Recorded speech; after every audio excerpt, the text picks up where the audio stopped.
Obrigado, bom dia. Professor Verani, professor Jorge Cirino, doutora Regina, eminente mestre Nicolite, que está ali presente, podia vir para cá, mas ele não quer sentar ao meu lado, ele tem algumas aversões, assim, então é um problema.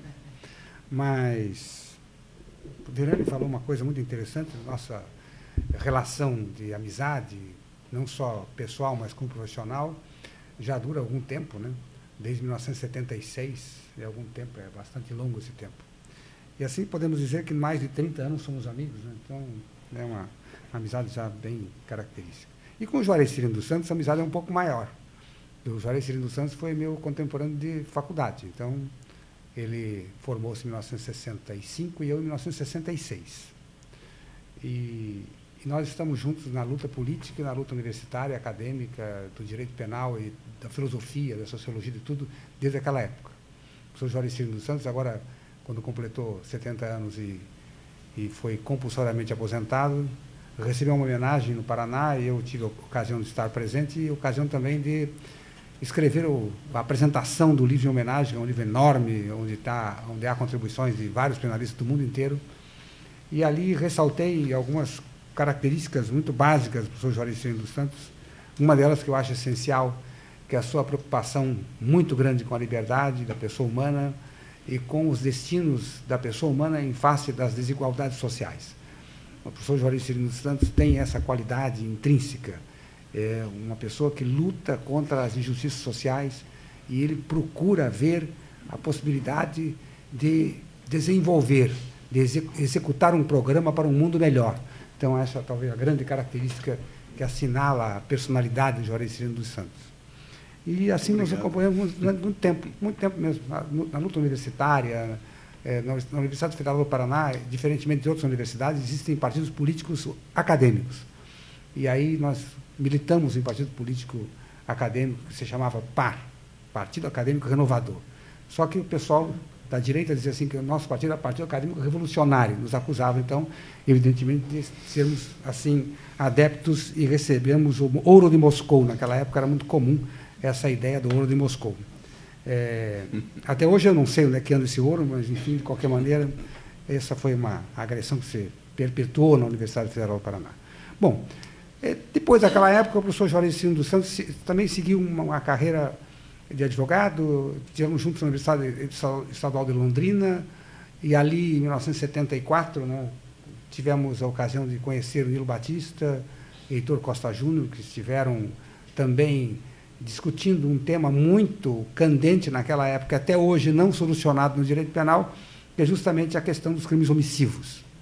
Vê-se que os crimes omissivos constituem realmente uma pedra de toque de todo o direito penal. Ninguém até hoje, nem Roxini, ninguém decidiu de maneira definitiva, afinal de contas, quais são as condições essenciais para caracterizar um crime omissivo. Impossível. É impossível. Realmente é impossível. Discute-se se há causalidade no crime omissivo, se não há causalidade, mas o Código Penal, no artigo 13, diz que constitui causação ou omissão sem a qual o resultado não teria ocorrido, então, consequentemente, induz uma causalidade na omissão. Os alemães dizem que isso é um absurdo, os empiristas alemães dizem que é mais absurdo ainda, dizem que não é possível e tal. Então, vê-se que, desde aquela época, já há uma discussão desde 1974. Né? E o professor Nilo Batista estava presente, o Heitor Costa Júnior, o Juarez Cirino, eu. 75, Tavares, acho que foi 75, é um ano depois. 75. Mas foi 75, e logo em seguida eu vim para o Rio. Desde aquela época, então, se discutia muito sobre isso. E uma época conturbada da história política brasileira, porque é uma época da ditadura, né? Mas nós, de qualquer maneira, enfrentávamos essa época recolhendo uma lição que foi transmitida uma vez para mim, quando eu era estudante de Direito, uma pessoa conservadora em matéria de direito, mas não era fascista, que era Giuseppe Bettiol, um penalista italiano. E aí perguntaram a ele assim, uma vez, professor de Bettiol, o que o senhor fazia na época do fascismo? Ele disse assim, eu estava em casa e estudava, porque eu não tinha possibilidade, não tinha assim, atividade política partidária e não podia fazer nada. Agora, uma coisa eu fiz, nunca contribuí nada com o fascismo, só estudei. Então, naquela época, a gente fazia isso, fazia o quê? Pegar em armas contra a ditadura era um problema sério, sem armas não se pode fazer nada, e, além do mais, nós estudávamos direito penal naquela época para opor à ideologia dominante uma certa perspectiva de liberdade, de garantia da pessoa humana. E é difícil mesmo. Me lembro uma vez que eu defendia presos políticos, logo em seguida que eu me formei, vejam só que coisa, vejam os juízes como é que são as coisas. Vou dar um exemplo, 2 exemplos, mas esses exemplos são marcantes para uma atividade judiciária. Olhem só, quando eu me formei, imediatamente o Centro Acadêmico da Universidade Federal do Paraná me convidou para eu defender um estudante que estava acusado de subversão em mais alto nível.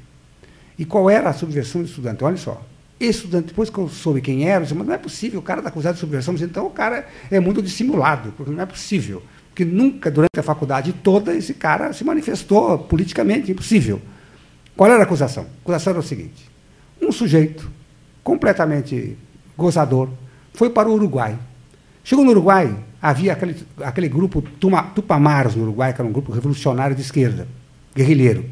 Aí ele pega um cartão postal e manda assim, ao senhor João Batista, que é o meu cliente ali, não sei o caso, saudações dos Tupamaros. E manda o cartão postal aberto para a residência dele em Curitiba, na época da ditadura, onde toda a correspondência no correio era submetida à censura. Já imaginou? O cara chegou assim, pô, aqui, ó, está na cara, o sujeito participa de um grupo guerrilheiro internacional. Acusação direta contra ele. Olha que coisa incrível. Agora, olha, negócio incrível. Aí chega lá para defender esse sujeito. Poxa, mas não tem nada a ver, como é que eu vou provar com antecedentes, com testemunhas de que ele realmente não faz parte... É difícil fazer uma prova negativa. Como é que eu digo assim, esse cara não faz parte do partido político, não faz parte do movimento revolucionário? É impossível. Impossível. E aí surge uma definição extraordinária de dolo que eu nunca mais esqueci na vida, Nicolito, nunca mais. O procurador militar em Curitiba acusa o meu cliente e diz assim, inclusive ele atuou dolosamente, porque dolo é fazer aquilo que não deve. Olha que coisa incrível. A definição de dolo do procurador militar. Daí eu digo, não é possível. Agora, realmente, é difícil defender uma pessoa quando as concepções de direito penal estão deturpadas de uma maneira fundamental, caracterizando o dolo como violação de dever. Eu nunca vi um troço desse na vida. Né? Mas, como dizia Marx, né, o mundo se renova através de condições de tragédia e comédia, e agora, mais uma vez, nos deparamos com uma tragédia no direito penal, que é a nova concepção de dolo, que extingue a relação volitiva no dolo. Eu vi recentemente um artigo, os portugueses são excepcionais para cultivarem algumas ideias um pouco, assim... bizarras. Veja só que eu escrevi um artigo, o título do artigo é o seguinte, dolo sem vontade. Existe uma coisa dessa? Coisa impressionante. Até brincamos, isso só pode ser em Portugal, não é possível um negócio desse. Né? Desde a época em que o Código Penal português, até 1985, dizia que é inimputável quem não obra com inteligência, então, imagine só, até 85, isso era em Portugal. Daí é complicado. Né? Bom, mas quando nós tratamos de direito penal, o professor Jorge Cirino e eu havíamos falado ontem de noite pelo telefone, que poderíamos tratar aqui de certas questões importantes do direito penal, desde dogmática penal até princípios gerais do direito penal aplicados presentes na Constituição. Enfim, talvez relacionar alguns aspectos que no direito penal não estão muito esclarecidos. E um dos aspectos, Jorge Cirino, que eu acho que também não está muito esclarecido é a questão do bem jurídico. E vou contar por quê. Existe uma professora de direito penal do Paraná, que foi orientada pelo professor Luiz Gartes Prado, que escreveu um livro sobre... Ela é competente, mas vejam bem, como é que até que chega à elaboração teórica. Escreveu um livro sobre clonagem. Eu tenho até algumas dúvidas se alguém poderia escrever um livro sobre clonagem de seres humanos. Quer dizer, o Brasil é pródigo nessas perspectivas futurísticas, né? Vamos estabelecer um código para evitar que a Lua seja ocupada por determinados grupos. Então, o Brasil é capaz de fazer isso. Né? Deputado faz qualquer coisa. Uma delas é essa aí. Estabelecer como delito... É o único país do mundo que estabelece isso. Único, hein? Como delito a clonagem de seres humanos. Ainda que com o consentimento da suposta vítima, que é o sujeito que é clonado. É proibido. A Alemanha discutiu um projeto semelhante no parlamento alemão e rejeitou. Não tem na Alemanha um crime de clonagem de seres humanos, porque os alemães chegaram à conclusão de que a clonagem de seres humanos é tão remota que só daqui 200 anos que vai ser possível fazer-se. Olha só. Mas o Brasil se adiantou. Daqui a 200 anos, o Brasil já está prevendo um crime de clonagem de seres humanos. E aí surge um problema teórico. Qual é o bem jurídico na clonagem de seres humanos? Esse é o problema. Qual é o bem jurídico? Se é o consentimento do sujeito clonado, qual é o bem jurídico? Eu quero ser clonado. Qual é o bem jurídico violado com a clonagem? Eu quero, por exemplo, clonar o Nicolite. Vamos fazer 2 Nicolites. Um que mora em Niterói, o outro que anda no Rio de Janeiro. Perfeito, sem problema nenhum. Resolvemos o problema da ubiquidade. Qual é o bem jurídico? Daí vem essa professora e diz assim, o bem jurídico é a irrepetibilidade do ser humano. Aí, Verandi disse assim, não é possível. Depois que eu li isso aí, digo, realmente a ciência penal contemporânea chegou um momento tal de desajuste que é capaz de conceber como bem jurídico a irrepetibilidade. Antigamente eu pensava, desde na época nossa que tivemos aulas de direito penal com Alcides Munhoz Neto, você com Laércio Munhoz, né? Alcides Munhoz Neto é um grande professor de direito penal que escreveu um livro sobre a conceito de injuricidade em matéria penal, os livros clássicos do direito penal brasileiro, onde ele inaugura justamente a relação do erro de proibição na culpabilidade no direito brasileiro. E o professor Juarez Cirino dos Santos teve aula com Laércio Munhoz, que era tio desse outro, e que fora convidado, na época, por Nelson Hungria, para escrever o 9º volume do Tratado de Nelson Hungria. Só que ele era muito preguiçoso, acabou não escrevendo, mas era um grande penalista, um sujeito excepcional, muito, mas muito bom. Grande advogado, criminal. E foi o primeiro cara no Brasil que escreveu uma tese assim intitulada, Nicolite, A Causalidade Subjetiva no Direito Penal. Qual era a causalidade subjetiva no direito penal? Era a concepção de culpabilidade atrelada ao positivismo do século XIX, que caracterizava o dolo como elemento causal psíquico do delito. Olha só, quem olha assim, causalidade subjetiva, como é que esse cara está discutindo causalidade subjetiva? Na verdade, o que ele está demonstrando é que realmente o fundamento da culpabilidade naquela época era um fundamento causal. Esse foi o professor Juarez Cirino dos Santos. Então, naquela época, nós aprendemos desde esse tempo de que bem jurídico era alguma coisa substancial, que nós pudéssemos empiricamente demonstrar. Por exemplo, vida, patrimônio, liberdade, então alguma coisa substancial. E isso aí não é apenas apanágio da ciência penal brasileira ou da ciência penal alemã. Por exemplo, em 1826, Edward Livingston, um jurista inglês radicado nos Estados Unidos, foi convidado por Thomas Jefferson para escrever um código penal para a Louisiana. E aí escreveu. Jefferson queria estender esse código penal para todos os países, todos os estados americanos, e escreveu esse código penal. E lá consta, no artigo 7, uma coisa muito, no artigo 7 ou artigo 8º, uma coisa muito interessante. Diz assim, nesse projeto de Código Penal do Livingston, que foi um projeto importante que influenciou diretamente o Código Penal brasileiro de 1830. Diretamente. E eu consegui, na Alemanha, as obras completas do Livingston. Aqui não tem nada, né? A Biblioteca Brasileira é muito falha, né? E ali havia essa obra do Livingston, e ali eu fui lá ver. E nessa obra do Livingston havia uma introdução ao projeto, é mais importante a introdução do que efetivamente o projeto.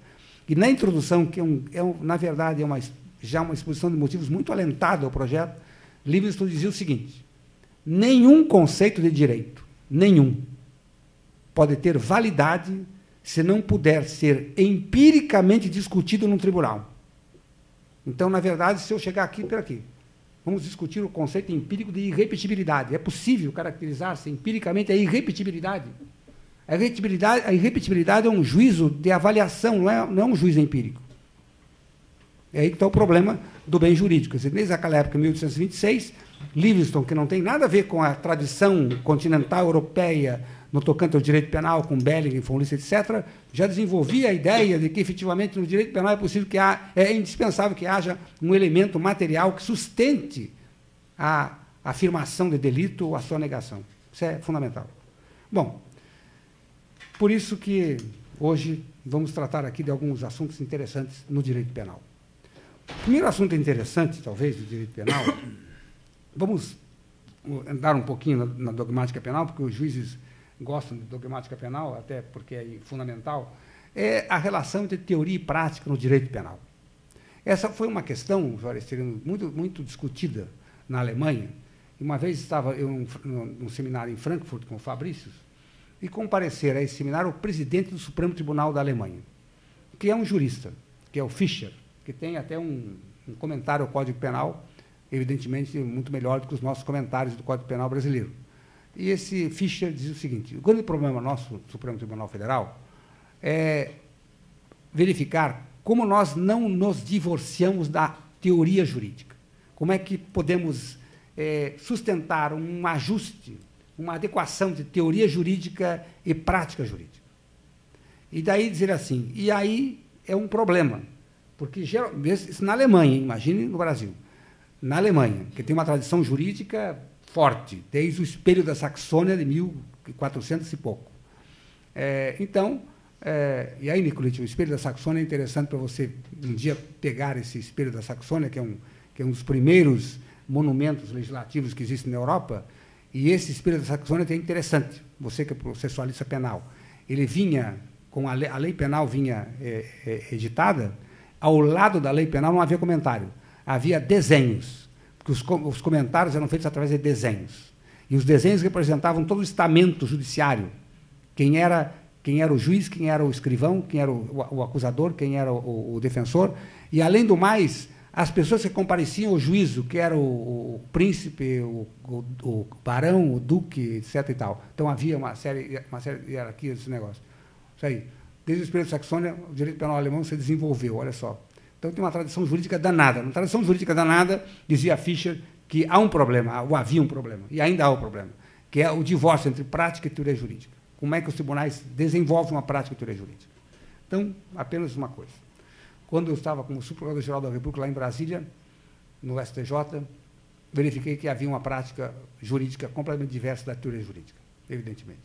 Tive ocasião de, uma vez, um sujeito disse assim para mim, um ministro: eu estou vendo aqui o processo penal e acho o seguinte, eu acho que esse cara tem que ser absolvido. Eu acho, tenho convicção de que ele vai ser absolvido. Tem que ser absolvido. Aí, dizia assim para mim, agora tem uma coisa, como é que eu aplico a teoria para absolver? Isso igual. Era um crime omissivo, por acaso. Um crime omissivo. Assim, eu acho o seguinte, eu acho que eu vou absolver por falta de dolo. Assim, não, falta de dolo não. Falta de dolo não pode, porque o cara quis realmente se omitir.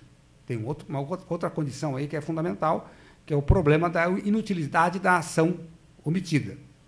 Ele assim, mas isso aí, se eu colocar no tribunal, ninguém entende. Ninguém entende. Daí expliquei para ele como é que é o problema. Porque no crime omissivo tem um problema. Se a ação mandada é inútil para conservar o bem jurídico, no caso concreto, não há possibilidade de caracterizar-se a tipicidade na omissão. Que é fundamental que a ação mandada na omissão seja idônea para preservar o bem jurídico. Portanto, nesse caso, ele disse assim, mas ninguém entende. Se eu colocar isso aí, isso é perfeito, mas ninguém entende. Mas como que ninguém entende? É só você dizer que, evidentemente, a ação, no caso concreto, mesmo que fosse praticado, o bem jurídico será lesado. Então, se, num caso desse, que a ação é realizada, a ação mandada, mas o bem jurídico é lesado de qualquer maneira, havendo ação ou não havendo ação, é claro que não há tipicidade do delito omissivo. Daí ele disse assim, mas não dá. Eu vou cair pela falta de dolo. E chegou lá e disse assim, olha aqui não houve dolo. Os demais ministros é isso mesmo, não houve dolo. Então, há um divórcio total entre a prática judiciária e a teoria jurídica. É impossível. Como é que nós vamos firmar uma teoria jurídica compatível com a prática judiciária ou vice-versa, uma prática judiciária compatível com a teoria jurídica? É difícil.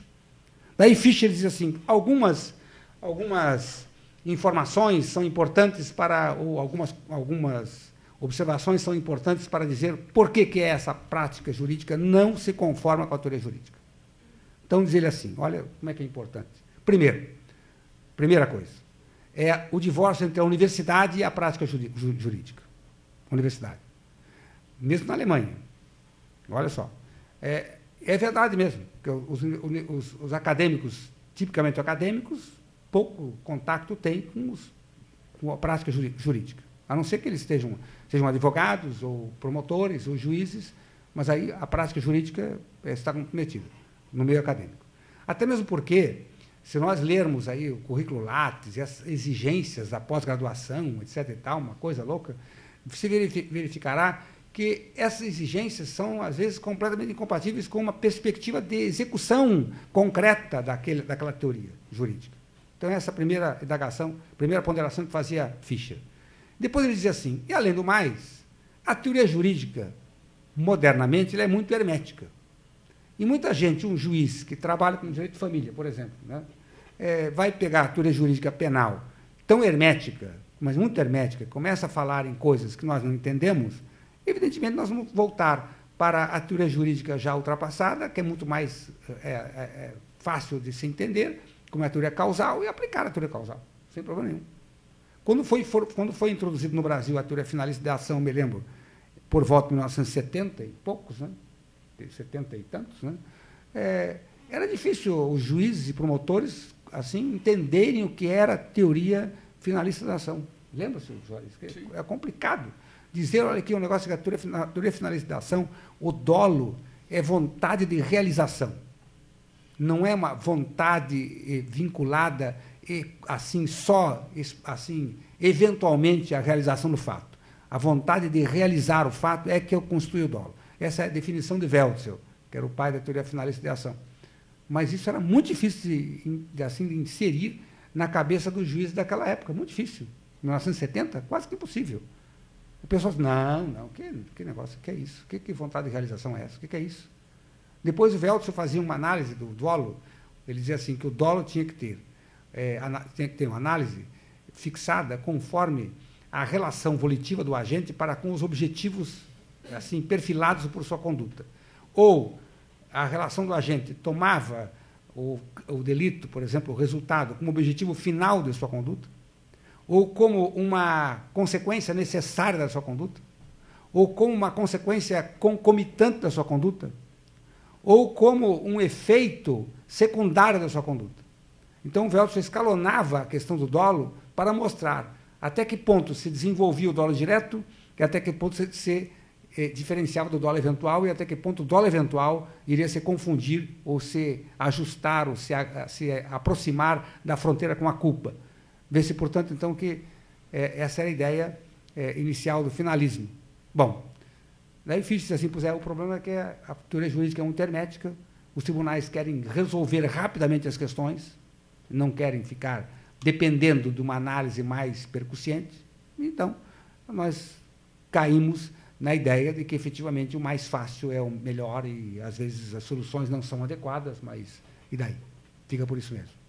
Então, essas são duas condições essenciais, há outras, evidentemente, dessa relação de teoria e prática, e também uma outra que ele salientou, é uma certa arrogância dos tribunais em não se submeter também a uma discussão acadêmica.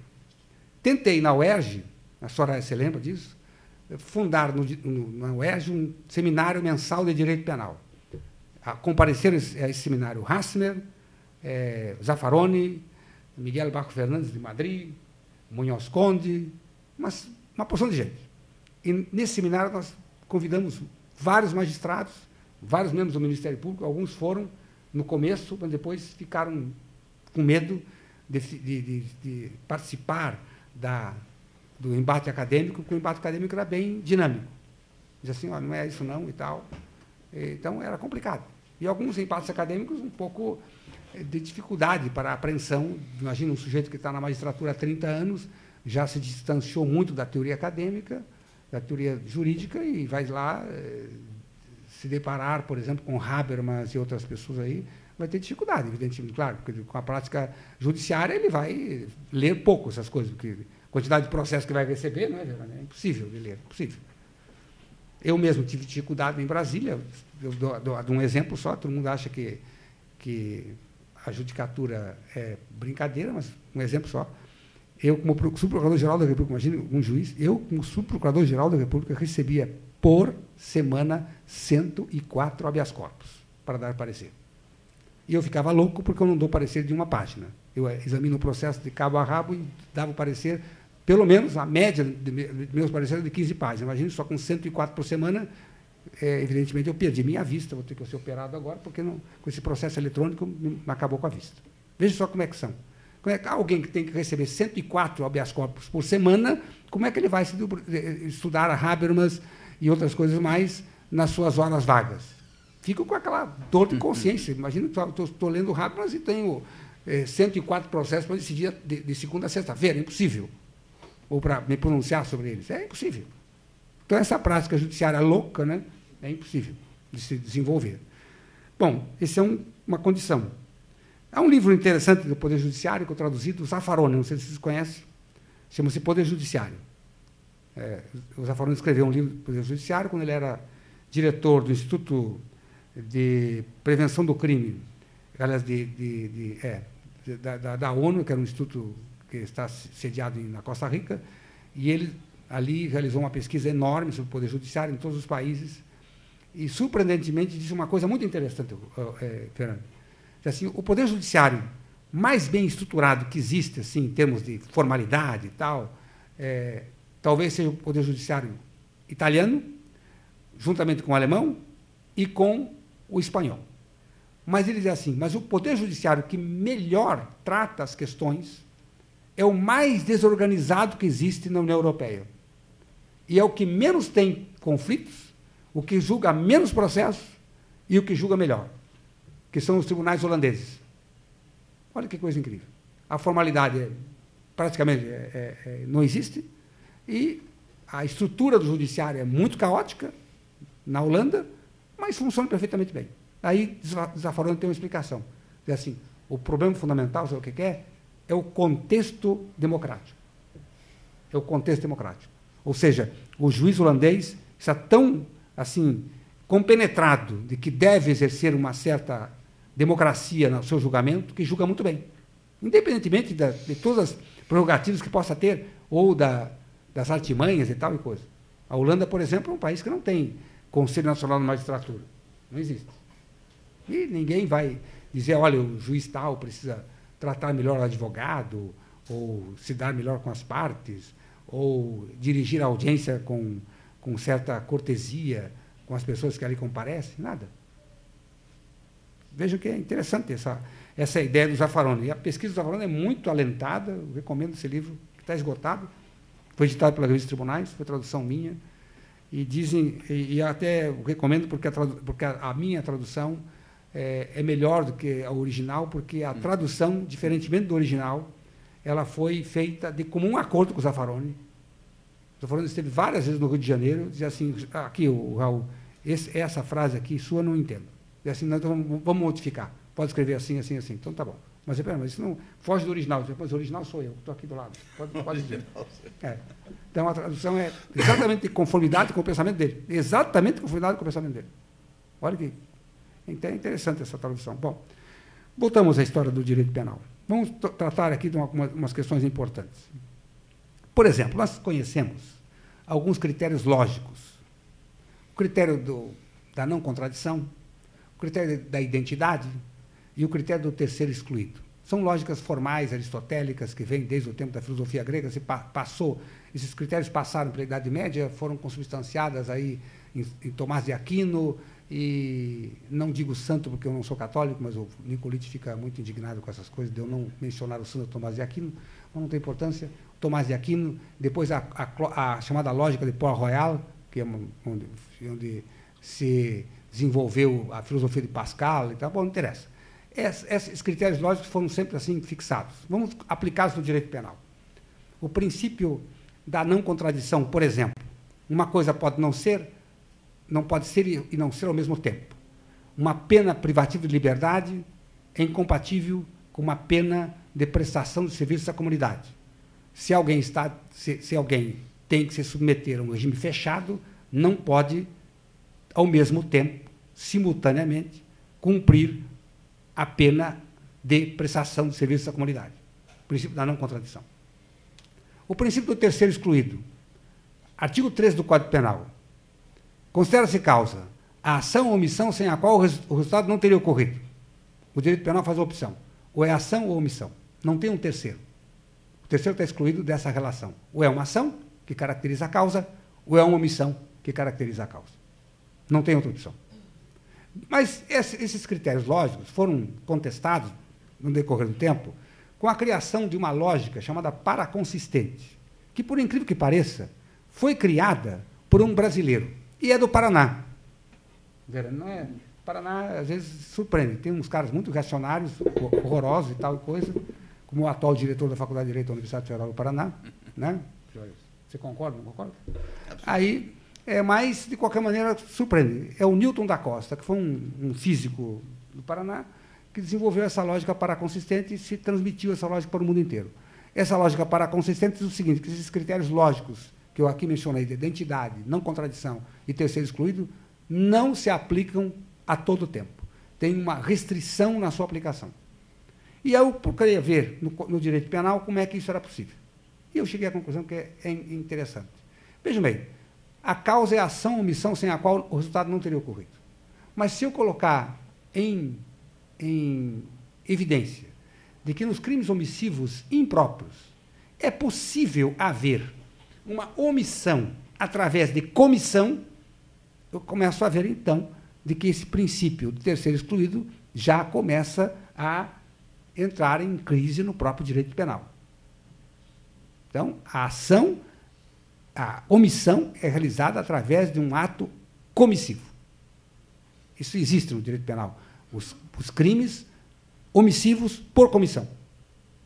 Se isso existe no direito penal, então, quando eu digo que a causa é a ação ou omissão sem a qual não teria ocorrido, eu já estou aqui eliminando a possibilidade de uma criação de uma nova categoria, mas eu vejo que existe uma nova categoria.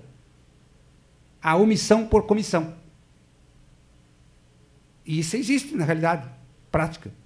Se existe na realidade prática, como é que eu vou examinar o artigo 13 do Código Penal, que apenas dá duas possibilidades e exclui uma terceira? Então, a lógica paraconsistente vai mostrar que essas disposições tradicionais da lógica formal, às vezes, estão em franca oposição à realidade. Uma outra coisa, o princípio da não contradição. Diz assim, uma pena privativa de liberdade não pode ser executada simultaneamente com uma pena de prestação de serviço à comunidade. Porque é uma incompatibilidade. Se o sujeito está preso, como é que ele vai prestar serviço à comunidade? Mas o próprio Código Penal admite que o juiz pode, desde que compatíveis entre si, executar simultaneamente a pena de prisão e a pena restritiva de direitos. Tive um caso desse no STJ que foi interessante. Um sujeito estava veja só, Nicolite, vê como é que é o princípio da ponderação. Um sujeito estava submetido a uma pena privativa. Não, ele foi condenado a uma pena privativa de liberdade, convertida em pena de prestação de serviços à comunidade. E a pena era de, acho que 2 anos, uma coisa assim, e ele havia cumprido 1 ano e quase faltavam 5 dias para ele cumprir a pena restritiva de direitos. 5 dias. Daí ele é condenado a uma pena privativa de liberdade. Não tem nada a ver com a prática desse crime durante o período de execução da pena restritiva de direitos. Nada, era uma prática muito anterior. Mas ele foi, o processo criminal demorou, ele foi condenado, então, a uma pena de privação de liberdade.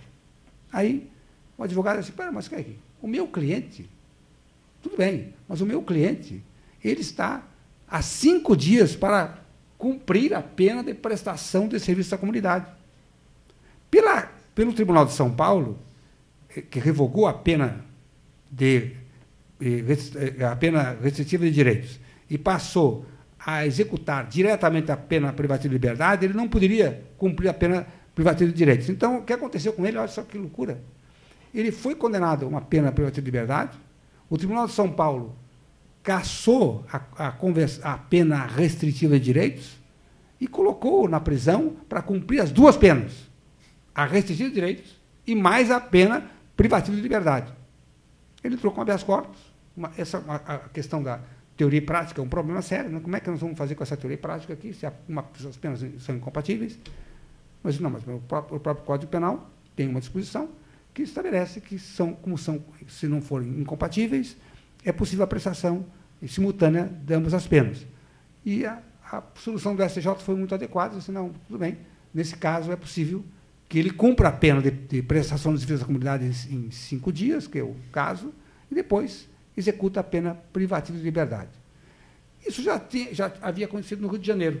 Também um sujeito aqui, que faltava 1 mês para cumprir a pena de restrição de direitos, foi condenado também a uma pena privativa de liberdade, e um juiz do tribunal aqui, uma vez, perguntou se podia. Eu digo, podia. Aí ele aplicou a pena de restrição de direitos, cumpriu a pena de 1 mês, depois você cumpre 1 mês, depois você vai cumprir a pena de prisão. Aí pergunta-se, mas é um absurdo, porque ele devia imediatamente ir para a prisão. Bom, o problema é o seguinte, o princípio da ressocialização. Se o princípio da ressocialização indica de que o sujeito deve receber do Estado todo o apoio possível para se recuperar, claro, então ele que está prestando serviço à comunidade, é muito mais salutar para a comunidade que ele preste serviço, por exemplo, de assistência ao tribunal, ao Hospital Miguel Couto, por exemplo, durante mais 1 mês, do que perder essa assistência do sujeito. No caso, eu não me lembro, parece que era um cara que trabalhava na área de saúde, que foi condenado por um crime aí também culposo, e claro, e daí depois executa a pena de prisão, que é um outro problema que ele tinha lá, de falsificação de diploma. Sabe, o Brasil é um pródigo em matéria de falsificação de diploma. Vocês vão ver na prática judiciária que acontece muito. É impressionante. Então, isso que aconteceu. Então, esse princípio da lógica paraconsistente, ela demonstra que, efetivamente, é possível superar os critérios lógicos formais através de uma análise de ponderação de valores. Essa ideia da ponderação de valores decorre justamente também dessa lógica paraconsistente, mostrando que é possível a convivência simultânea de 2 institutos aparentemente incompatíveis. Há um outro dado também que é importante salientar. É o problema da interpretação da lei penal. Geralmente, se nós vermos os manuais de direito penal, nós vamos lá, que a interpretação da lei penal ela se filia a uma velha análise dos elementos de interpretação propostos por Savigny no século XIX. Mas será possível que nós, penalistas, tenhamos a obrigação de, ainda no século XXI, aplicarmos regras de interpretação do século XIX? Será que a teoria jurídica não evoluiu nada para mostrar como é que a interpretação da lei penal deve se ajustar também à modernidade? Não é possível um negócio desse. É impossível. Aí, claro que é possível.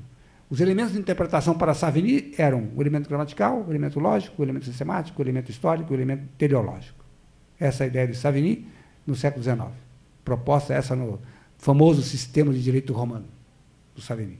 Assim, a interpretação da lei penal se faz dessa maneira. E aí, nós vemos aí nos manuais, vão diferenciar a interpretação quanto às fontes, a interpretação autêntica, que é feita por uma lei, a interpretação judicial, a interpretação doutrinal. Tudo isso. Interessante. Mas, modernamente, a interpretação mudou um pouco no direito penal. Muito. Por influência, justamente, de teorias hermenêuticas, analíticas, etc., que desconfiguraram essa ideia dos elementos de interpretação proposta por Savigny. E quais são essas ideias? As ideias são muito, muito claras. Suponhamos o seguinte. Esse é um caso concreto que houve no Rio de Janeiro. Caso concreto até paradigmático. O caso concreto não chegou à segunda instância, ficou na primeira instância, então não tem jurisprudência sobre esse caso concreto, mas o caso concreto é o seguinte. Um médico brasileiro, agora isso me veio à lembrança por causa desse programa aí de mais médicos, não sei o que mais e tal. Um brasileiro sai daqui, ainda jovem, muito jovem, vai para a Inglaterra. Lá ele frequenta o curso de medicina e se forma médico na Inglaterra.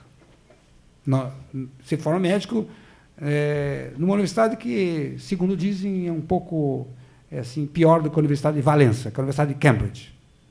Né? Se forma médico em Cambridge. E aí recebe o diploma assinado pela Rainha da Inglaterra. A Rainha da Inglaterra assina o diploma dele, eu vi o diploma dele. Não é pouca coisa. E nesse diploma diz assim, autorizo o fulano de tal a exercer a medicina na Inglaterra, na Irlanda do Norte e em todos os países pertencentes à comunidade britânica, Inglaterra, Canadá, etc. Bom, ele sai dali com esse diploma e vai para os Estados Unidos. e ingressa com esse diploma na Clínica Mayo, nos Estados Unidos, em Rochester. A Clínica Mayo é a maior clínica do mundo. Os caras da Clínica Mayo, quando receberam o diploma da Universidade de Cambridge, chancelado pela Rainha da Inglaterra, com autorização expressa de que pode exercer a medicina em qualquer parte da comunidade britânica, acolhem o sujeito e o colocam no quadro de médicos da Clínica Mayo. Só que esse brasileiro conhece uma brasileira lá, casa com a brasileira, e a brasileira diz assim, olha, não fico mais nos Estados Unidos nem um minuto. Ou você fica comigo, ou nós nos separamos. Daí ele veio para o Brasil. Veio para o Brasil. Ele estava muito tempo, mais de 20 anos fora do Brasil. Veio ao Brasil e fica aqui no Rio de Janeiro. Aí, ele é convidado, quando ele fica no Rio de Janeiro, é convidado por um clínico aqui do Rio de Janeiro a ingressar no seu consultório, como médico. Ele ingressa no consultório. E é interessante porque esse paciente já morreu, quer dizer, esse médico. E aí, ingressa no consultório e, sem se dar conta de que, ele achando que... Aí é um erro de previsão interessante, porque achando que está com um diploma na Inglaterra, chancelado pela Clínica Mayo, a maior clínica do mundo. Ele aqui no Brasil não precisa de outra coisa, não precisa começar a exercer a medicina. Só que daí se descobre que ele não tem o registro no Conselho Regional de Medicina e o processo por exercício ilegal da medicina. Exercício ilegal da medicina. Eu era procurador da República nessa época, crime federal, exercício ilegal da medicina, porque o problema envolvia o registro no Conselho Regional de Medicina. Ele tinha sido denunciado por um meu colega, e daí, no decorrer do processo criminal, eu ingressei nos autos, e eu falei para o juiz, escuta aqui, vamos ponderar uma coisa aqui, nós dois. Você acha que este cara é menos capacitado de exercer a medicina do que um sujeito sem nenhum problema com relação à instituição que se forma na Universidade de Gama Filho? Acha? Aí o cara, mas é evidente que não. Então, como é que nós vamos fazer aqui? Vamos resolver o problema aqui. Não é possível esse cara ser condenado por exercício ilegal da medicina. Isso é uma coisa de maluco. Ser condenado apenas por uma violação de uma regra formal. Aí, naquela época já, eu achei que era fundamental fazer-se uma referência nesse crime de exercício ilegal da medicina, que é um crime de mera atividade, porque não prescinde de qualquer resultado, o resultado pode ser até positivo, que o crime se configurará. Mas aqui tem um problema. Vamos analisar o problema da violação do bem jurídico. Qual é a violação do bem jurídico? Saúde pública. Aqui, no caso concreto, em face da capacidade excepcional do sujeito, é absolutamente inviável a lesão do bem jurídico. O sujeito tem uma capacidade excepcional, testada pelo mundo inteiro. Não é possível. E depois uma outra coisa, ele tinha sido convidado pela Universidade de Würzburg, na Alemanha, que é um centro de alta pesquisa em matéria de medicina, ficou lá um tempo. Essa ideia decorre de uma nova interpretação. Se nós elencarmos os elementos do Savigny, elemento lógico, gramatical, histórico, etc., nós não chegamos a essa conclusão, de jeito nenhum. Chegamos a essa conclusão por um outro aspecto, por o problema de dar à norma penal uma interpretação de conformidade com o sentido impresso na norma penal. Ou seja, a norma penal tem um significado quando proíbe o exercício ilegal da medicina. O significado é impedir que pessoas inabilitadas passem a dispor da saúde humana, pondo em risco, então, concreto essa saúde humana. Mas, quando isso é impossível, o significado da norma se orienta por um outro sentido, o sentido de que, efetivamente, desnaturar a incriminação em face da impossibilidade da lesão do bem jurídico, ou do perigo para o bem jurídico. Essa é uma forma de interpretação que nós podemos dizer é uma forma analítico-hermenêutica de interpretação. Não é uma forma normal de interpretação. Há um outro dado também importante. Suponhamos que um deputado do Rio de Janeiro proponha, para evitar qualquer incompatibilidade com a TV Globo, proponha no parlamento de que a responsabilidade penal começa aos 2 anos de idade. Tudo é possível, ou não? Claro. Nos Estados Unidos se condenou um menino com a idade de 6 anos a cumprir pena penitenciária, na Califórnia. Tem até Tem até uma discussão grande na Suprema Corte da Califórnia se isso é possível ou não. 6 anos de idade. 6 anos de idade, colocaram um menino na Califórnia por cumprir pena na penitenciária. Coisa impressionante, né? Impressionante. Bom, aí imaginemos que isso aconteça, que um deputado aqui diga assim, não, agora a responsabilidade penal no Brasil, um exemplo futurístico, começa aos 2 anos de idade, porque aos 2 anos de idade a criança já pode andar e, consequentemente, pode lesar alguém. Olha só, aí cai para um juiz um processo dessa natureza em que está se discutindo a responsabilidade penal aos 2 anos de idade. Olha que coisa. O juiz tem que aplicar a lei. A criança tem 2 anos de idade, ou 3 anos de idade, e, por exemplo, numa brincadeira, furou o olho do seu colega. Isso é comum. Eu, quando estava na escola, quase me furaram o olho, porque um menino, que eu tinha acho que 6 anos de idade, 7, o menino veio com um lápis em cima de mim, assim, pô, passou aqui perto. Tinha aquele compasso. Aquele compasso, exatamente. É um problema sério, pô. É complicado. Como é que era o negócio? Então, como é que o juiz decide sobre isso? Decide sobre isso agora com base no princípio da dignidade da pessoa humana. Decide sobre isso. Porque quando a lei penal quer atender a determinadas postulações políticas, e essa é puramente postulação política, e não leva em conta a participação do afetado nesta postulação política, a lei penal não tem validade. Não pode ter validade. Ela tem que avaliar o afetado também. O Alex, que indevidamente aqui, o pessoal chama de Alexis, né? Numa projeção francesa da pronúncia, né? O Alex discute num livro dele, né? Sobre validade no direito, né? Conceito de validade no direito, Begriff und Geltungsrecht, um caso interessante. Um judeu sai da Alemanha e vai para os Estados Unidos. Quando ele sai da Alemanha, na época da guerra, e vai para os Estados Unidos, o Ministério Público da Alemanha promove uma ação de expropriação de todos os bens do judeu, porque havia uma regra, uma lei penal, uma lei civil, e eu vou contar para vocês quem elaborou, que foi o Karl Lorenz que elaborou, que era o maior nazista, que colaborava exatamente com as leis discriminatórias da época do nazismo, que pouca gente diz no Brasil isso, e é verdade. O Lorenz era brilhante, tinha acho que 30 anos de idade nessa época, ou 28 anos de idade, e redigia as leis discriminatórias raciais na época do nazismo.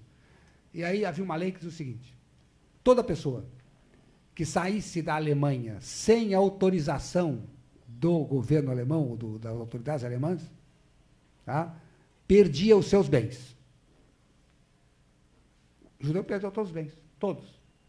Foi para os Estados Unidos, os bens foram expropriados. Daí ele voltou para a Alemanha e aí quis reivindicar os bens. E foi reivindicar os bens. E, na época, o juiz de primeira instância disse que ele não tinha direito porque a lei estava em vigência, nunca foi contestada a validade da lei, dessa lei. Acabou. E houve uma grande argumentação, uma grande discussão em torno de como aplicar o direito nessa época. E o Supremo Tribunal Federal da Alemanha deu o ganho de causa ao judeu. E aí a discussão é grande, invocando aquela célebre frase do Radbruch, de que quando a lei se contrapõe à justiça, ela não é válida, e aí, no caso, é um princípio de justiça de que a pessoa não pode perder os bens pelo simples fato de deixar o país. E, além do mais, havia um outro problema. Se a pessoa não deixasse o país, iria para o campo de concentração. Havia uma coação enorme contra ele. Como é que pode? A saída do país foi praticamente involuntária, no sentido de que não tinha não se poderia exigir outra conduta. Ele tinha que sair mesmo, para não morrer. E perdia os bens com isso. Aí o tribunal alemão até decidiu de que, efetivamente, além da norma penal, além da norma civil, além da norma regulamentar, e independentemente da Constituição, existe um supradireito, e é a discussão, de que garante à pessoa humana a livre disposição de sua liberdade e de seus bens. E deu grande causa ao judeu. Essa interpretação deu lugar a muita discussão, porque levou em consideração também a relação entre lei, no caso, lei civil, e o próprio significado da ordem jurídica. Essa mesma discussão foi agora renovada na Alemanha, há pouco tempo atrás, através da discussão sobre o mandado de prisão europeu, que foi instituído pelo Tratado de Maastricht. Pelo Tratado de Maastricht, é possível que um juiz de um país, por exemplo, da Itália, decrete a prisão de um juiz, de um cidadão na França, e a polícia francesa execute o mandado de prisão expedido pelo juiz italiano. Esse é um mandado de prisão europeu. Aconteceu esse fato, um juiz espanhol expede um mandado de prisão preventiva contra um alemão que reside na Alemanha. Manda o mandado para a polícia alemã, que vai executá-lo. Quando ele vai executar o mandado, o réu, então, se opõe à execução, chama um grande advogado, que é um penalista lá de Hamburgo, e ele, penalista de Hamburgo, ingressa com agravo constitucional, que é um recurso que nós não temos aqui, que é o agravo constitucional, que capacita qualquer cidadão a se opor a qualquer ato de autoridade perante o Tribunal Constitucional, arguindo a inconstitucionalidade da medida. E arguiu, pelo agravo inconstitucional, a inconstitucionalidade da prisão decretada por um mandado de prisão europeu. E nesse célebre acordo do Tribunal Constitucional, Hasmer foi o relator, diz assim, o Hasmer diz assim, não, é inconstitucional mesmo, porque o significado da ordem jurídica é o de proteger os seus cidadãos, não importa de que maneira. Para que o mandado de prisão europeu fosse cumprido na Alemanha, já que ele está submetido à ordem jurídica alemã, era preciso que o juiz alemão apreciasse também o conteúdo do mandado de prisão, se era conveniente ou não a decretação da prisão preventiva naquela hipótese. Se o sujeito ia fugir ou não ia fugir, se estava ameaçando testemunha, se havia, então, aquelas condições elementares da prisão preventiva. E disse exatamente assim, tem uma frase do Hasselmann que é fundamental, diz assim, a frase do Hasselmann: todo cidadão tem o direito de ser protegido por sua ordem jurídica. Isso é interessante. E invocando ele, então, o significado da Constituição. Quer dizer, a Constituição, independentemente da questão de se há ou não um supradireito, ela tem que ser interpretada de tal forma que se anuncie o sentido das normas constitucionais de proteção de direitos fundamentais. Essa ideia que se renovou, então, era mais ou menos a ideia que se tinha renovado, que se tinha já estabelecido naquela época, agora com uma nova fórmula de interpretação.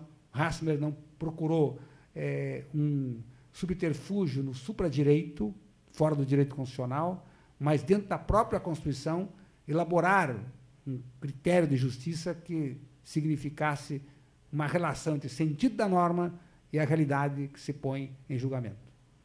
Essa é uma forma de interpretação que é uma forma de comunicação da interpretação e que vem justamente da teoria do agir comunicativo, que estabelece regras triviais e não triviais para a validade da norma jurídica em questão.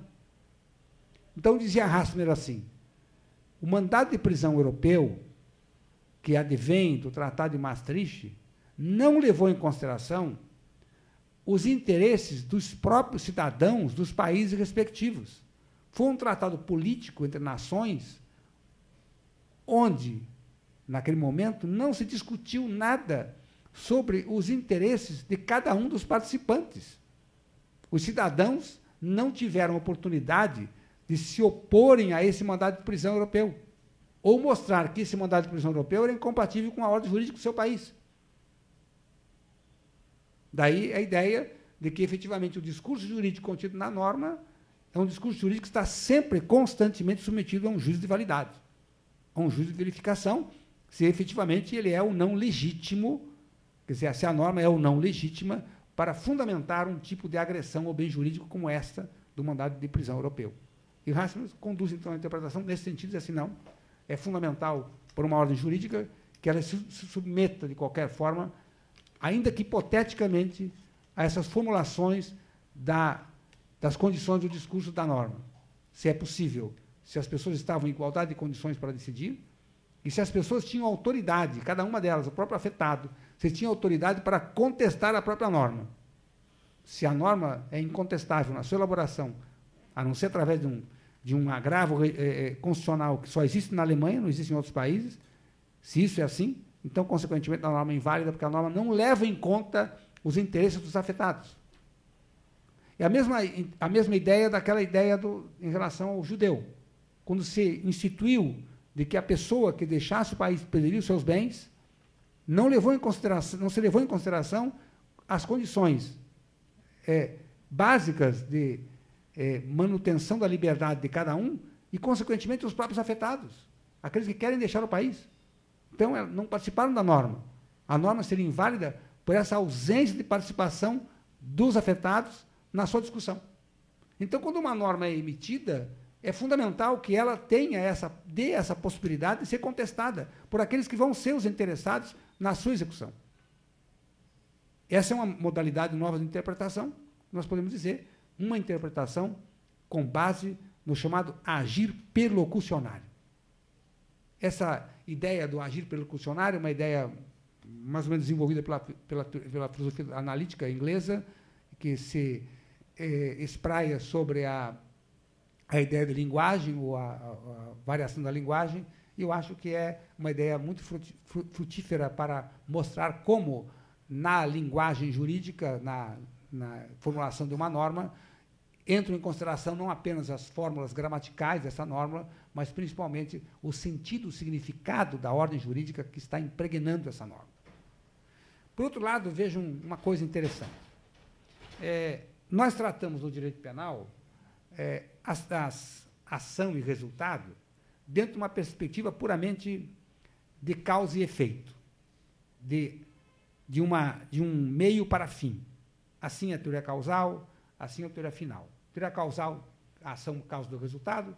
Teoria final, a ação, o exercício de uma atividade final, ou seja, o exercício de uma execução causal para alcançar um determinado objetivo. Há uma relação de causa e efeito, então, uma relação linear de meio e fim. Isso não se aplica na realidade. A realidade é outra. A realidade é outra. Vi, uma certa ocasião, uma referência a essa realidade de uma maneira muito salutar. Quando houve, depois da Guerra das Malvinas, a Inglaterra e a Argentina ficaram em pé de guerra. Até houve guerra, mas depois da guerra, inclusive, os dois países ficaram incompatibilizados. Tal. E aí, uma ideia interessante. Um sujeito quer vender um produto argentino na Inglaterra, depois de restabelecerem relações e tal. Então, um argentino quer vender produtos argentinos na Inglaterra. Bom, aí ele vai observar como é que é o mercado inglês. Ele vai anotar no rótulo do produto algumas indicações que poderiam cativar o consumidor inglês. Mas, na hora em que ele vai rotular esse produto, ele terá em vista também as idiosincrasias do consumidor inglês. Por exemplo, ele não poderá dizer nunca, isso é interessante, de que naquele produto ele colocar lá, esse produto é bom para tudo, desde impotência sexual até cólicas menstruais, suponhamos. E lá embaixo colocar assim, as Malvinas são argentinas. Impossível. Esse produto não seria vendido na Inglaterra, porque contrariava o sentimento inglês, claro. Então, qual é a atitude do industrial argentino que vai vender o produto na Inglaterra? Não é uma relação de meio e fim. Ele considera também as oposições à sua própria ideia. A ação dele não é uma ação de meio e fim. A ação é uma ação estratégica. Como é uma ação estratégica, se nós fôssemos converter essa ação estratégica em um dado linguístico, nós dizemos que o ato dele é um ato perlocucionário. Ou seja, ele tem em vista afirmações que constam no rótulo do produto, que vão cativar o consumidor inglês, mas tem em vista também de que a finalidade proposta por ele para obter sucesso no mercado inglês precisa prescindir de algumas de alguns sentimentos pessoais do próprio industrial. E, assim, isso acontece no direito penal também. A proposta perlocucionária é aquela na qual a formulação linguística de um discurso da norma penal deve ser também verificada em função da execução concreta daquela norma penal, envolvendo aqueles que são por ela afetados. Se isso não for assim, essa norma penal não preenche o significado próprio de uma norma penal capaz de enunciar um dado normativo, ou um dado com significado. O critério de interpretação, então, por ato perlocucionário, é um critério que tem em vista não apenas a relação meio e fim, por exemplo, o exercício legal da medicina, a violação da regra do Conselho Regional de Medicina, que todo aquele que deva exercer a medicina no Brasil, ou queira aqui exercer, deve se inscrever no Conselho, com a ideia de que a norma penal, embora preserve esta regularidade do registro, ela também tem em vista, substancialmente, a lesão da saúde pública. Então, nesse ponto, a interpretação perlocucionária vai verificar exatamente quais são as condições do afetado pela norma penal e daqueles que poderiam ser objeto de uma lesão em decorrência da ação do afetado. Esse é um ato perlocucionário, um ato que envolve todas as condições do ambiente, do contexto, para, então, formular uma interpretação da norma. Ainda se poderia falar uma outra coisa. Vou analisar um fato interessante. Hasmer, e aí isso é importante para os juízes, porque Hasmer tem um livro, eu reputo assim, da mais alta significação, que é uma introdução ao direito penal, o Hasmer. O nome em alemão não é introdução ao direito penal, é introdução aos fundamentos do direito penal. Introdução aos fundamentos do direito penal. E há um trecho do Hasmer em que o Hasmer discute analogia. E o Hasmer parte de uma ideia, e o Hasmer é um filósofo do direito antes de ser um penalista. Aliás, os alemães têm essa característica, né? Com raras exceções, todos eles são filósofos em direito. O próprio Roxin, ele é um neocantiano, se diz, declara neocantiano, então, veja que todos eles têm um pé na filosofia. Né? O doutor Rubens Casar tem um pé na psicanálise, mas os alemães têm na filosofia. E um alemão famoso, Dirk Fabricius, conjuga duas coisas, né? É catedrático de direito penal, nunca vi uma coisa dessa, e catedrático de psicologia. Catedrático de direito penal e catedrático de psicologia. Para vocês terem uma ideia do que é um catedrático alemão, apenas vou dar uma ideia. Houve um congresso em Curitiba, agora, recentemente, Psicanálise e Direito, em que se discutiu a questão da Antígona, aquela tragédia grega. E todos ali discutiram a tragédia grega com base nas traduções da tragédia grega. E o Fabrício chegou com o original grego e disse assim, não, isso aqui não é assim, não. Tá? Esse é um professor alemão. Catedrático alemão. Quer dizer, o catedrático alemão lê o Aristóteles no original grego. É difícil, né? Então ele mostra assim, pois Aristóteles no original grego, ele escrevia em 2 idiomas. Um idioma que era o idioma corrente na Grécia e outro idioma que era o idioma acadêmico. Só que muitos trechos dele ele mescla os 2 idiomas. Daí ele me explicava, o Fabrício, olha aqui ele diz tal coisa, isso aqui diz outra coisa. No idioma corrente, o significado era esse. No idioma acadêmico, o significado era esse. Esse é um catedrático alemão. Então, o cara, para ser catedrático de psicologia e catedrático de direito penal, precisa conhecer muito, né? Muito. O Fabrício é esse. Catedrático de psicologia e de direito penal. E ele é um grande defensor da psicanálise do direito. Bom, mas voltando à história. No caso especificamente da norma penal, nós temos em consideração também um outro dado significativo, que é a questão relacionada a princípios constitucionais aplicados ao direito penal e princípios do direito penal aplicados ao direito constitucional. Palazzo, que foi um grande formulador dessas ideias, que é um professor da Universidade de Firenze, disse que há que se fazer uma distinção entre princípios constitucionais que se estendem ao direito penal e princípios penais que estão contidos na Constituição. Li o livro do Palazzo e não consegui muito identificar qual é a diferença entre uma coisa e outra, porque a Constituição, uma lei maior, hierarquicamente, do que o Código Penal, mas apresenta, de qualquer forma, tanta similaridade com o Código Penal que é difícil de dizer qual é o princípio penal, qual é o princípio constitucional. Por exemplo, o princípio da reserva legal, da legalidade, na Constituição, a norma constitucional é exatamente igual à norma penal. Não há crime sem lei anterior codefina, não há pena sem prévia combinação legal. Está na norma constitucional. Como é que eu posso dizer que esse é um princípio penal ou é um princípio constitucional? Isso é um problema. Parece, então, que a melhor solução é nós classificarmos assim: princípios de limitação formal e princípios de limitação material. Princípio de limitação formal são os princípios que diretamente expressam na Constituição a exigência de que o juiz atenda a esses princípios na hora da aplicação da lei penal. Esse é um deles é o princípio da legalidade. Outro é o princípio da individualização da pena, por exemplo. Outro é o princípio da humanidade, que está previsto lá no apenas cruéis, difamantes, etc., na Constituição. Mas há princípios de limitação material que não estão na Constituição expressamente. Expressamente não estão. Um deles, por exemplo, que todo mundo fala, o princípio da proporcionalidade. Onde é que está na Constituição? O princípio da proporcionalidade. Se nós formos analisar em termos linguísticos, como queria Savigny, vamos catar aqui a Constituição, em termos linguísticos, onde está esse princípio da proporcionalidade? Não está. E como é que se exige, no direito penal, a proporcionalidade como princípio constitucional?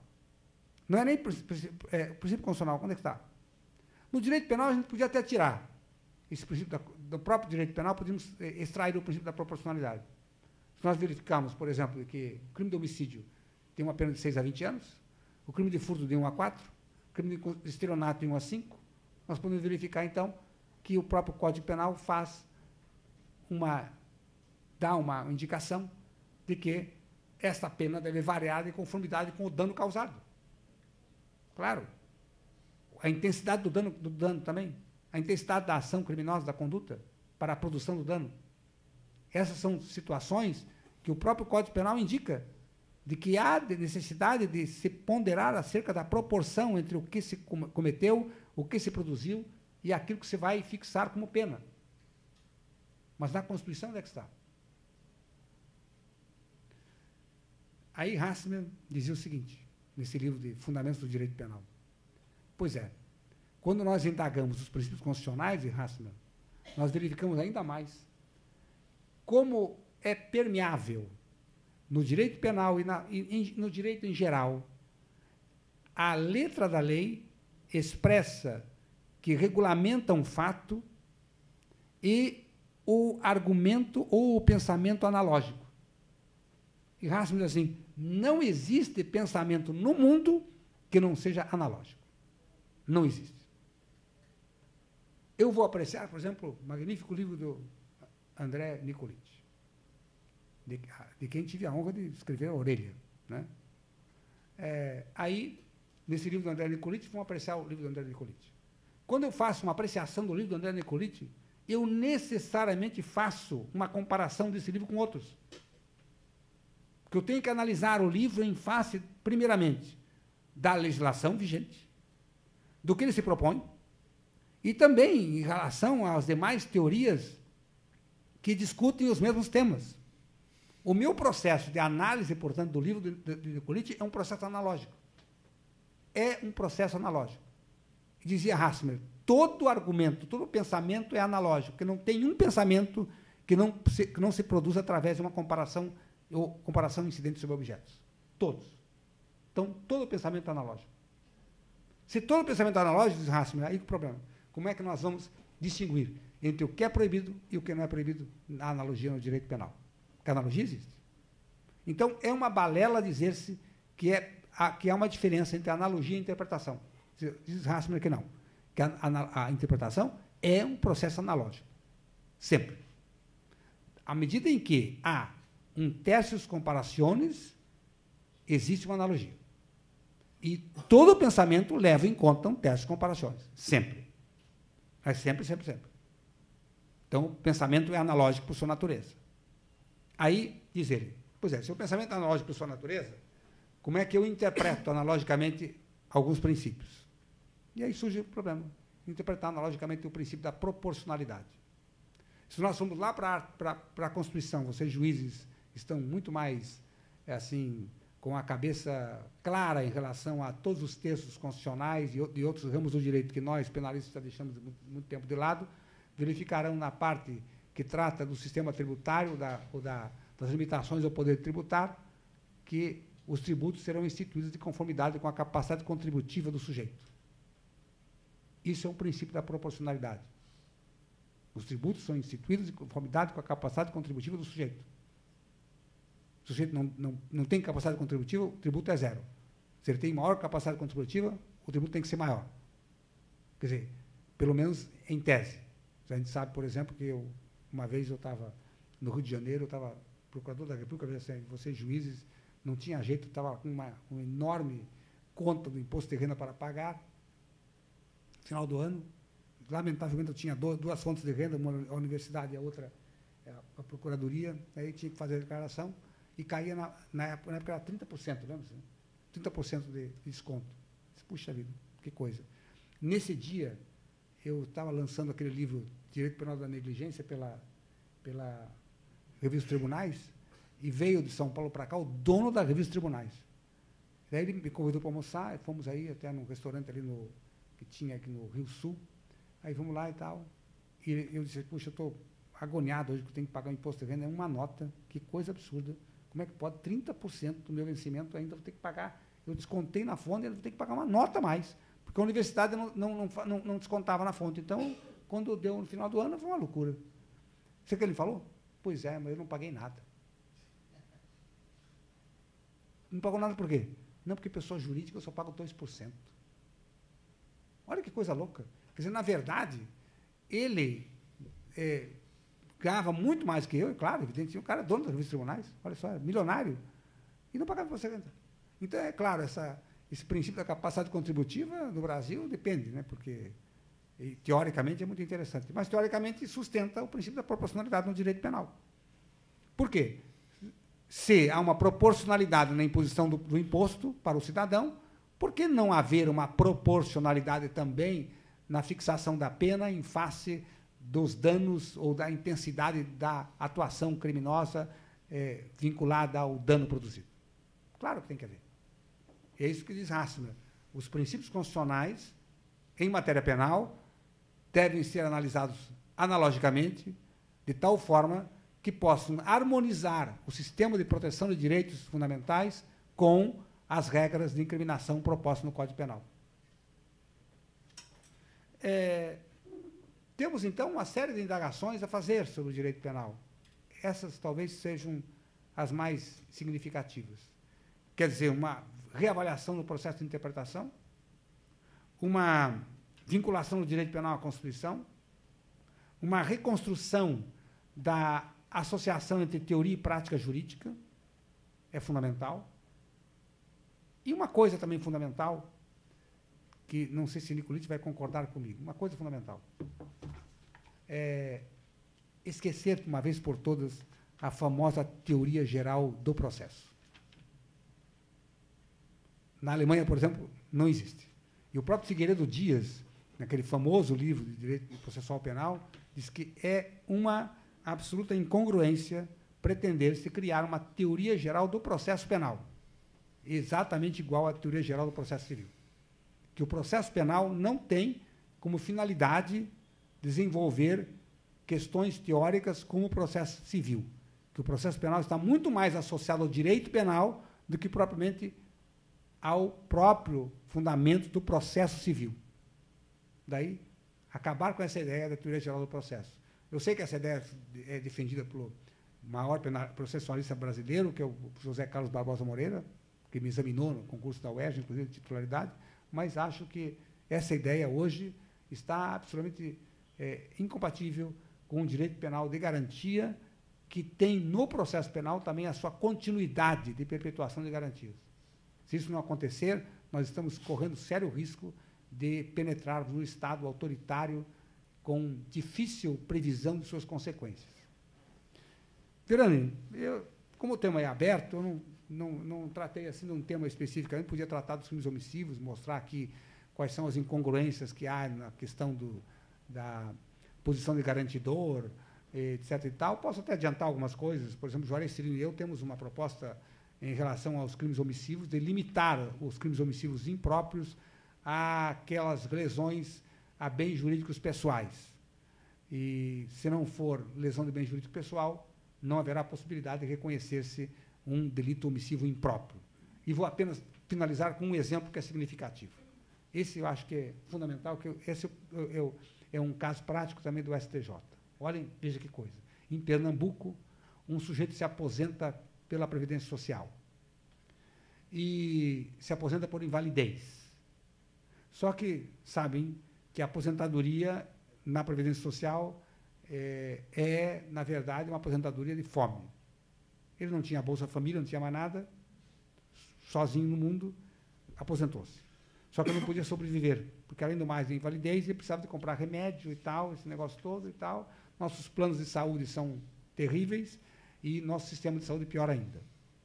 Aí, o que ele fez? Começou a trabalhar de vigia noturno, onde ele passava horas e horas da noite lá parado, não fazia nada, apesar da sua invalidez.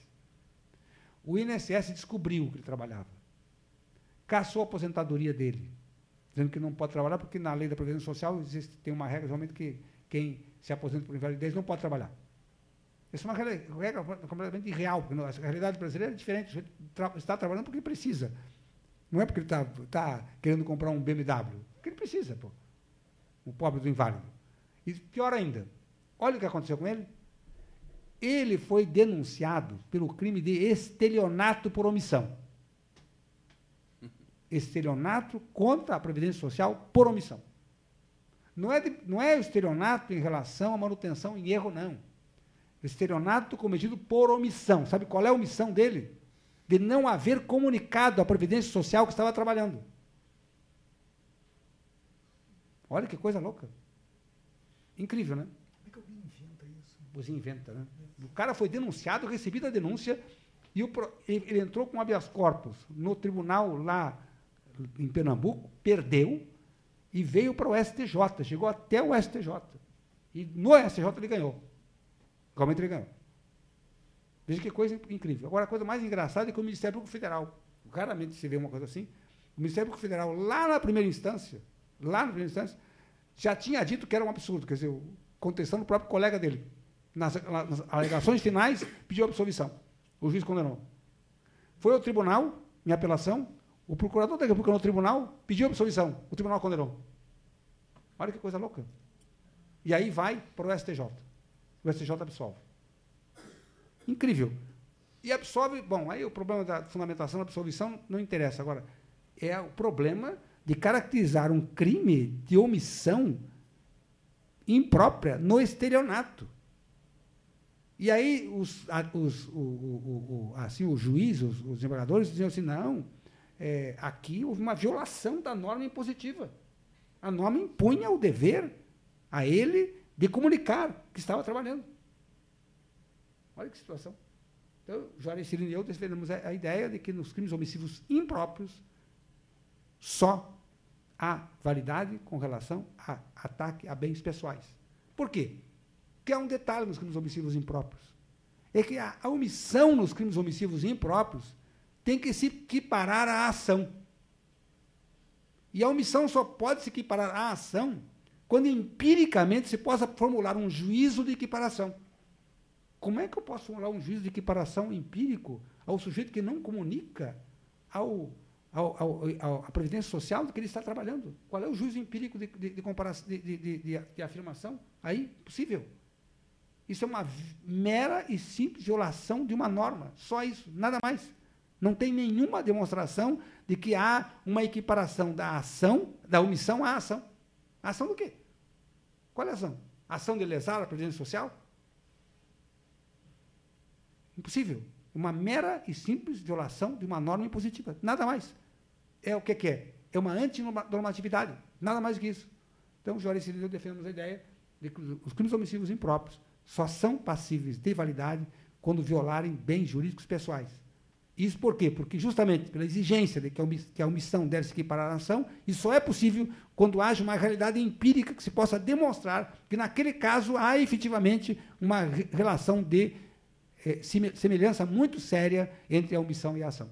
Por exemplo, se a mãe deixa um filho recém-nascido ao relento e morre, há efetivamente uma equiparação entre a ação e a omissão. Por quê? Porque a vítima, no caso, é tão indefesa que não tem capacidade de se pronunciar ou de se manifestar. Então, claro, a condição de vida desta pessoa, menor de idade, o recém-nascido, está nas mãos da mãe. Então, a omissão é empiricamente equiparável à ação. Em outras condições, não é equiparável à ação. Aí não é, então, uma simples omissão de um dever imposto, ou uma mera infração à norma, é uma omissão que tem uma realidade empírica palpável. Eu vejo aqui a mãe, e a mesma coisa de matar a criança sufocando, deixar que ela morra e de não receber alimentos, de inanição. Uma coisa. Porque é uma equiparação empírica. Aí, evidentemente, é válida a incriminação da omissão imprópria. Mas nas condições em que a omissão imprópria é imposta por uma mera interpretação de uma simples infração normativa, não é cabível em termos de direito penal de garantia. Nós temos que ter uma possibilidade sempre de oferecer ao afetado a contestação da nossa ideia ou da nossa proposição. Como é que alguém vai contestar o fato de que o INPS você não comunicou a previdência social? Acabou, não tem outra saída. Muito obrigado.